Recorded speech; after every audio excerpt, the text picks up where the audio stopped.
So hello students, welcome back. This is your sir Aditya Wadhwa and welcome to Pusa classes. So आज हम अपना नया chapter start करने वाले हैं एंड मुबारक हो, congratulations. This is your second last chapter of your third book. So finally यहाँ तक जो बच्चे पहुंच गए, well and good. अब इस चैप्टर के अंदर हमें क्या करना है, क्यों करना है, किस लिए करना है, सब बताऊंगा.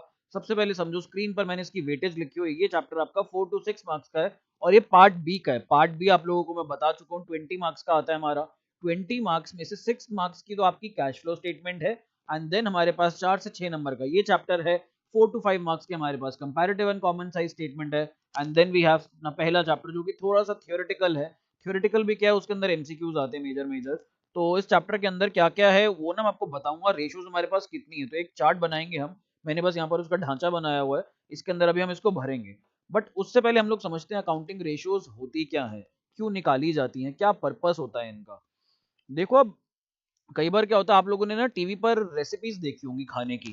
तो अगर एग्जांपल लेते हैं यहाँ पर शाही पनीर की अगर रेसिपी है, तो जो रेसिपी टीवी पर होती है आप देख रहे होते हो, वो बताता है, जो शेफ होता है वहां पर, जो कुक होता है, वो बताते हैं कि भाई अगर आपको 2 लोगों का खाना बनाना है, 2 लोगों के लिए शाही पनीर बनाना है तो इतनी इतनी क्वांटिटी ले लो. बट आपके घर में है 5 लोग, तो 5 लोगों के लिए कितना डालना पड़ेगा सामान, वो कहते हैं प्रोपोर्शनेटली देख लेना. तो इस प्रोपोर्शनेटली देख लेना को हम क्या कहते हैं, रेशोज कहते हैं. तो अब देखते हैं यहाँ पर कैसे.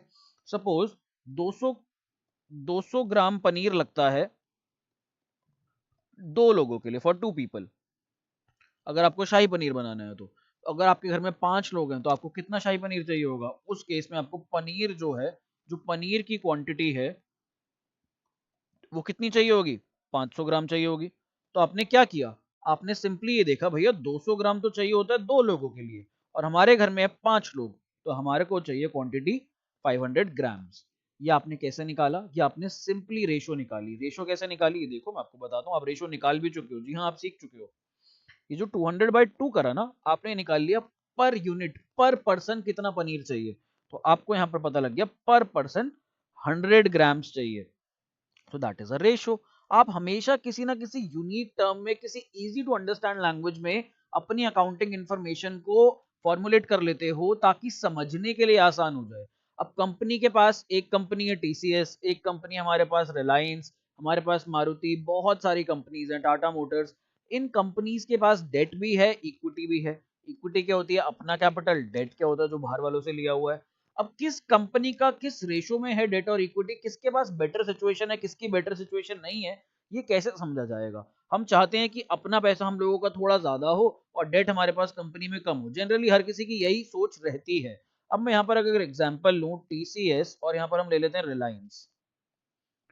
सपोज टीसीएस के पास 100 करोड़ का तो लोन है, 100 करोड़ का लोन यानी कि बाहर वालों से जो उधार ले रखा है. और जो रिलायंस के पास लोन है सपोज वो 150 करोड़ का है. अब यहां पर हम लोग बात करते हैं इक्विटी की, यानी कि अपना पैसा जो कंपनी ने खुद ने लगा रखा है. टीसीएस ने अपना पैसा लगा रखा है सपोज 400 करोड़, और यहां पर जो रिलायंस ने अपना पैसा लगा रखा है सपोज इन्होंने लगा रखा है 485 करोड़. अब मैं आपसे पूछता हूं कि बताओ कौन सी कंपनी बेटर है, किस कंपनी के पास कम लोन है. तो आप कहोगे सर कम लोन तो टीसीएस के पास है. लेकिन आप लोगों को ये देखना है अपने पैसे के कंपैरिजन में कितना लोन है. मेरे पास जो अपना पैसा है, मेरे पास सपोज मेरे पास अपना पैसा 1 करोड़ रुपए और मैंने यहाँ पर लोन ले रखा है, और लोन मैंने ले रखा है 40 लाख रुपए का. आप लोगों के पास 1 करोड़ 80 लाख रुपए और आपने लोन ले रखा है 50 लाख रुपए का. तो देखा जाए एब्सोल्यूट टर्म्स में तो आपके पास ज्यादा लोन है, आपके पास 50 लाख का लोन है, मेरे पास 40 लाख का लोन है. लेकिन मेरे पास 1 करोड़ का अपना पैसा है और 40 लाख का लोन है. आपके पास 1 करोड़ 80 लाख का अपना पैसा है और साथ में 50 लाख का लोन है. तो आपकी सिचुएशन बेटर हुई, आपके पास अपना पैसा प्रोपोर्शनेटली ज्यादा है और लोन उस प्रोपोर्शन में कम है. मेरे साथ उल्टा है, मेरे पास अपना पैसा आपके कंपैरिजन में कम है और मेरा लोन आपके कंपैरिजन में बहुत ज्यादा है. तो यहाँ पर ये सारी चीजें समझेंगे कैसे. ऐसे तो हर कंपनी के अगर हम लोग एब्सोल्यूट फिगर्स उठा लें तो समझना और कंपैरिजन करना बहुत मुश्किल हो जाएगा. तो हम लोग क्या करते हैं, हम पर यूनिट के हिसाब से रेशियोज निकाल लेते हैं और इन रेशियोज के बेसिस पर हम कंपैरिजन करते हैं. हम कहते हैं इसके लिए जो हम लोन और इक्विटी की यहाँ पर बात कर रहे हैं, इसके लिए एक रेशियो यूज होती है जिसका नाम है डेट इक्विटी रेशियो. तो यदि मुझे दो कंपनीज के बीच में कंपैरिजन करना हुआ इस बेसिस पर, डेट और इक्विटी के बेसिस पर, तो मैं क्या करूंगा, मैं ये कंपैरिजन करूंगा कि इस कंपनी का पर यूनिट डेट इक्विटी कितना है. 1 रुपए के लोन के पीछे इनका इक्विटी कितना आता है, मैं इस बेसिस पर इसका कंपैरिजन करूंगा। फिर रही बात प्रॉफिटेबिलिटी की, दो लोग जाते हैं, मेरे फादर ने मेरे को दिए 10,000 रुपए और कहा जा बेटा ये पैसे इन्वेस्ट कर मार्केट के अंदर और पैसा कमा करके ला, और मेरे भाई को उन्होंने दिए यहाँ पर 8,000 रुपए और बोला जा बेटा मार्केट में पैसा कमा और इन्वेस्ट कर। तो मैंने तो कमाए 1,000 रुपए और उसने कमाए 900 रुपए। ये हमारी इन्वेस्टमेंट थी और ये हमारी कमाई थी, ये हमारा प्रॉफिट था। तो मैं घर आया, मैं उसको चिढ़ाने लग गया कि हाँ हाँ देख मैंने कितने पैसे कमाए। मैंने उसको बोला भाई मैंने तो 1,000 रुपए कमाए और उसने कमाए 900 रुपए, तो ऑब्वियस है मैं तो चिढ़ाऊंगा, मैं तो उसको मजे लूंगा कि भाई मैंने तो ज्यादा पैसे कमाए तुझसे, तू तो नालायक है, तूने तो पैसे ही कम कमाए, तूने तो पैसा डुबा दिया। जब हम घर आए तो हम दोनों पहुंचे कि पिताजी हम पैसे कमा के आ गए। पिताजी ने पूछा कितने पैसे कमाए, मैंने कहा मैंने 1,000 रुपए कमाए। मैंने बड़ी हंसी खुशी बोला, वो मुझसे भी ज्यादा हंस रहा था, वो मेरे से भी ज्यादा हंसते हुए बोला कि मैंने कमाए 900 रुपए। मैंने कहा भाई इतना प्राउड क्यों हो रहा है, मैंने तो तुझसे ज्यादा पैसे कमाए, 100 रुपए एक्स्ट्रा कमा करके लाया हूं मैं। तो मेरे पिताजी ने मेरे को घुमा के चांटा मारा, बोले नालायक तेरे को हमने 10,000 रुपए दिए थे और तू 10,000 के ऊपर 1,000 रुपए कमा करके लाया है, यानी कि ये कितना कमा करके लाया हूं मैं कमा करके लाया हूँ 10%, अगर परसेंटेज के टर्म्स में हम लोग इसको निकालें तो। और दूसरा फिर हमारे पास आ जाता है जो मेरा ब्रदर कमा करके लाया है, वो कमा करके लाया है 900 रुपीज, कितने पैसे पर, 8,000 रुपए के ऊपर। इसकी अगर परसेंटेज निकालेंगे हम लोग तो समवेयर अराउंड ये हमारे पास आ जाएगी, ये हमारे पास 11 पॉइंट समथिंग परसेंट आएगी, सपोज 11.3% ले लेता हूँ। तो यहाँ पर अगर देखा जाए उसको जितने पैसे मिले थे उसके ऊपर उसने कितना पैसा कमाया, यदि मेरे पिताजी उसको 8,000 की जगह 10,000 देते तो आज वो कितने कमा करके लाता, वो 1,130 रुपए कमा करके लेकर के आता। तो यहाँ पर उसका इन्वेस्टमेंट पोर्टफोलियो बेटर है। अब मेरे पास एक और बच्चा आया, एक और एग्जाम्पल लो। एक बच्चा आकर के कहता है सर मेरे ना 70 नंबर आए। मैंने पीठ पर थोड़ी सी शाबाशी दी, मैंने कहा ठीक है 70 नंबर बैड नहीं है 11th क्लास के हिसाब से, बट 12th में तो हमें 95 प्लस लाने ही है, 100 भी लाने हैं, हमारा टारगेट तो वही है। तो उसने कहा सर मैं इंप्रूव करूंगा, मैंने शाबाशी दी। एक और आया, कहता सर मैं 80 नंबर लेकर के आया। मैंने उसको फिर शाबाशी दी, मैंने कहा सही है यार तू तो इससे ज्यादा नंबर लेकर के आया। इतने में पहला वाला स्टूडेंट कहता है सर ये आपको पागल बना रहा है, मेरे आए हैं 70 100 में से, इसके आए हैं 80 200 में से। तो मैंने उसको फिर झाड़ लगाई, मैंने कहा ये तो तुम मेरे को पागल बनाने वाली बात कर रहे हो, क्योंकि हर किसी की एजम्पशन क्या होती है, एग्जाम कितने नंबर का होता है, 100 नंबर का होता है। तो इसलिए वहां पर हम लोग परसेंटेज चाहते हैं। तो कई जगह हमारी रेशियोज होती हैं जैसे कि 3:2 या 1:2, कई जगह हम लोग परसेंटेज में लेंगे, कई जगह हम टाइम्स में लेंगे, कई जगह हम कुछ और यूनिट्स में लेंगे।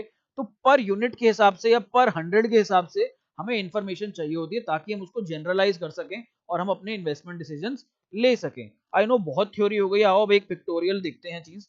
ये हमारे पास कुछ इंफॉर्मेशन है, ये कैसी इंफॉर्मेशन है, ये देखो यहाँ पर कुरकुरे, ये कुरकुरे के बारे में इंफॉर्मेशन है।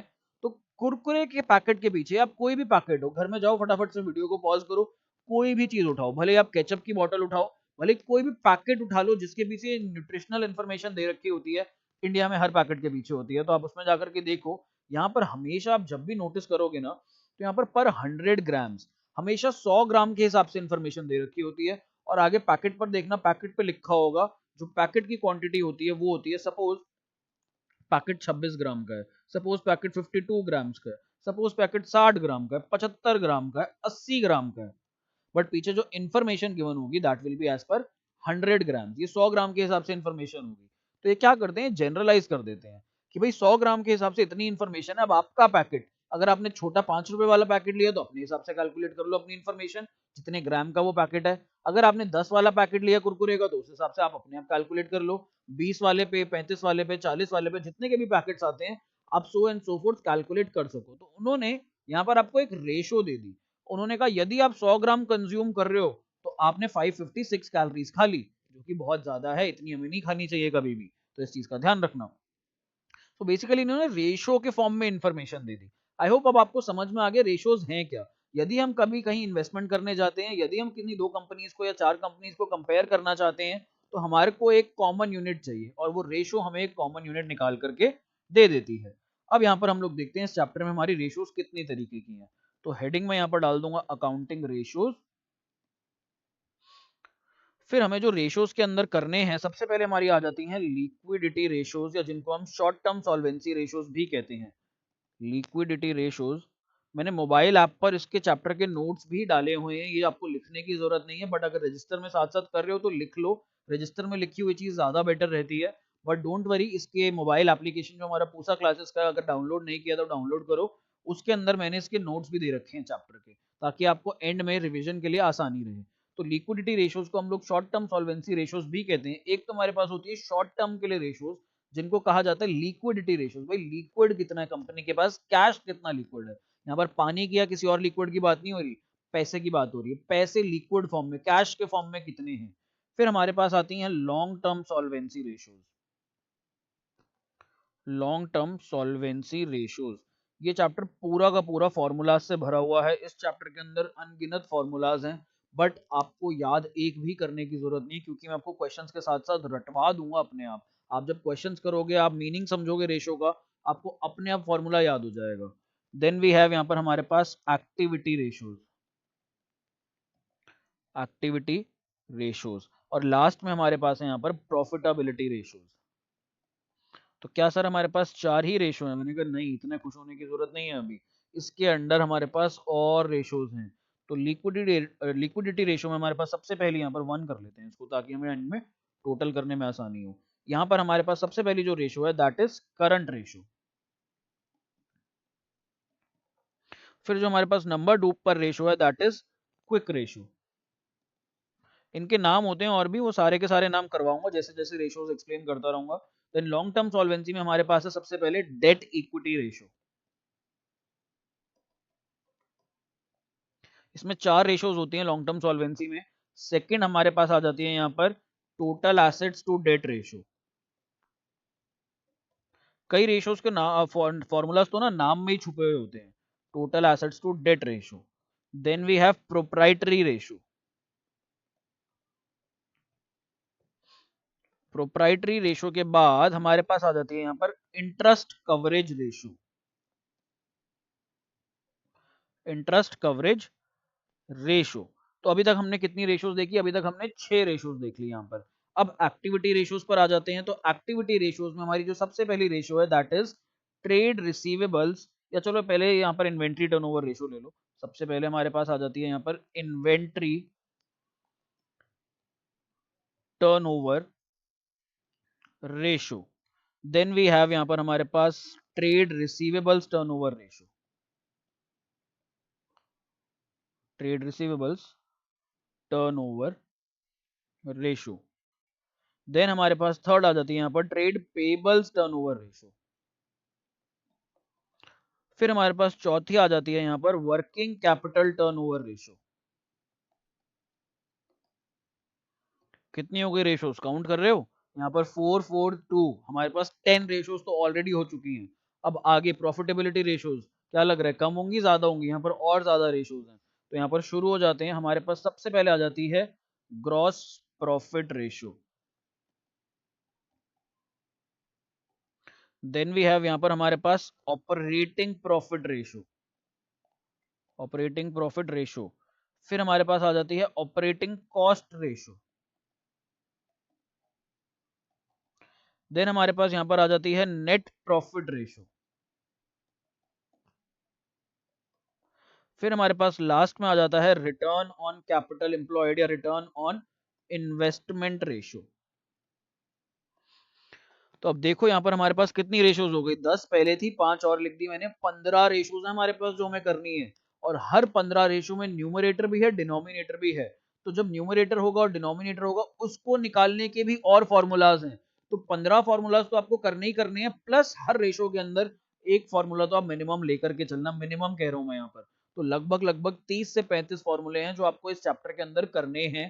प्लीज इस चैप्टर को ढंग से करना। और इतनी सारी रेशोज हैं, तो हर क्वेश्चन पे कम से कम 8-10 क्वेश्चन तो रहेंगे आपके। तो 15 रेशोज पे अगर 10 क्वेश्चन भी हैं एक रेशो के अंदर, तो आप मान के चलो 150 क्वेश्चन तो आपको करने हैं। ये चैप्टर छोटा नहीं होने वाला, ये चैप्टर काफी बड़ा होने वाला है। इसकी काफी सारी वीडियोस होंगी। मैं कोशिश करूंगा हर वीडियो को मतलब हर रेशो को एक वीडियो में कवर अप करूं। तो अगर मैं एक वीडियो भी लेता हूँ एक रेशो के लिए, तो 15 वीडियोस हो जाती हैं। और फिर हमारे पास एक्स्ट्रा क्वेश्चन, तो काफी ज्यादा लंबा चैप्टर होने वाला है। सो होल्ड योर हॉर्सेस और इसको ढंग से अच्छे से तैयार हो जाओ, कि करना है तो बहुत ज्यादा टाइम लगने वाला है इसके अंदर। तो सबसे पहले हम लोग अपनी लिक्विड रेशो का इंट्रोडक्शन ले लेते हैं एक छोटा सा, कि लिक्विड रेशोज में क्या होता है। स्टार्ट करवा रहा हूँ यहाँ पर चैप्टर। आई होप आपको समझ में आ गया है। तो सबसे पहला हेडिंग डाल लो अपने रजिस्टर्स के अंदर, जिसको हम बोलेंगे लिक्विड रेशोज या फिर शॉर्ट टर्म सॉल्वेंसी रेशोज। इसके अंदर हमारी जो सबसे पहली रेशो है वो है करंट रेशो, और इसका फॉर्मूला लिख लो करंट रेशो का। करंट रेशो का formula is current assets divided by current liabilities.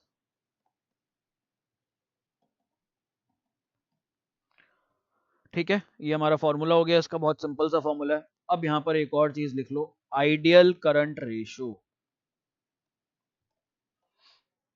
Ideal current ratio, ideal current ratio जो हमारे पास होती है दैट इज 2:1। ये हमारी आइडियल रेशो होती है कि इतनी होनी चाहिए किसी भी कंपनी की रेशो।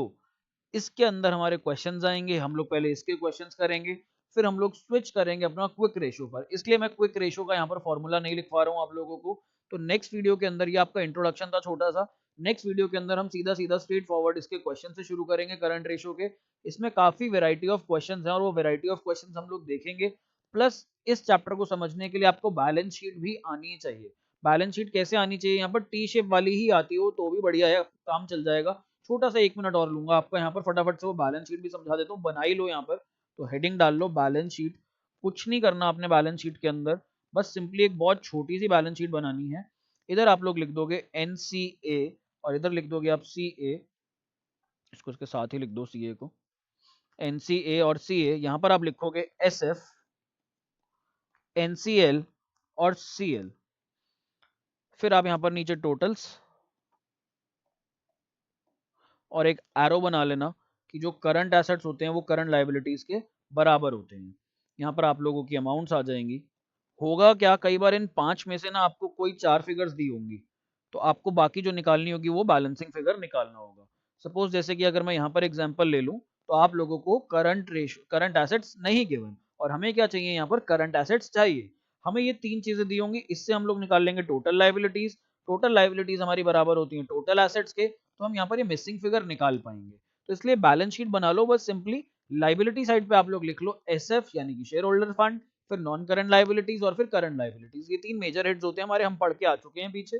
फिर हम लोगों के पास एसेट साइड में NCA और CA लिख दो, नॉन करंट एसेट्स और करंट एसेट्स साथ में। तो ये हमारे पास टोटल एसेट्स आ जाएंगे यहाँ पर, तो मिसिंग फिगर्स निकल जाते हैं। यहाँ पर एक और छोटा सा फॉर्मूला कहीं पर भी लिख लो, बैलेंस शीट के ऊपर लिख लो या नीचे लिख लो, यहाँ पर लिख लो वर्किंग कैपिटल।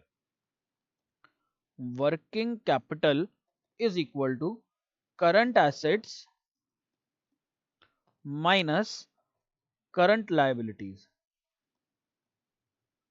ये छोटा सा एक फॉर्मूला ये भी लिख लो। बाकी अब आप लोगों ने इसके फॉर्मूले लिख लिए, नेक्स्ट क्लास के अंदर हम लोग क्वेश्चन से स्टार्ट करते हैं। So thank you so much for watching this video, see you in the next one, bye bye, take care.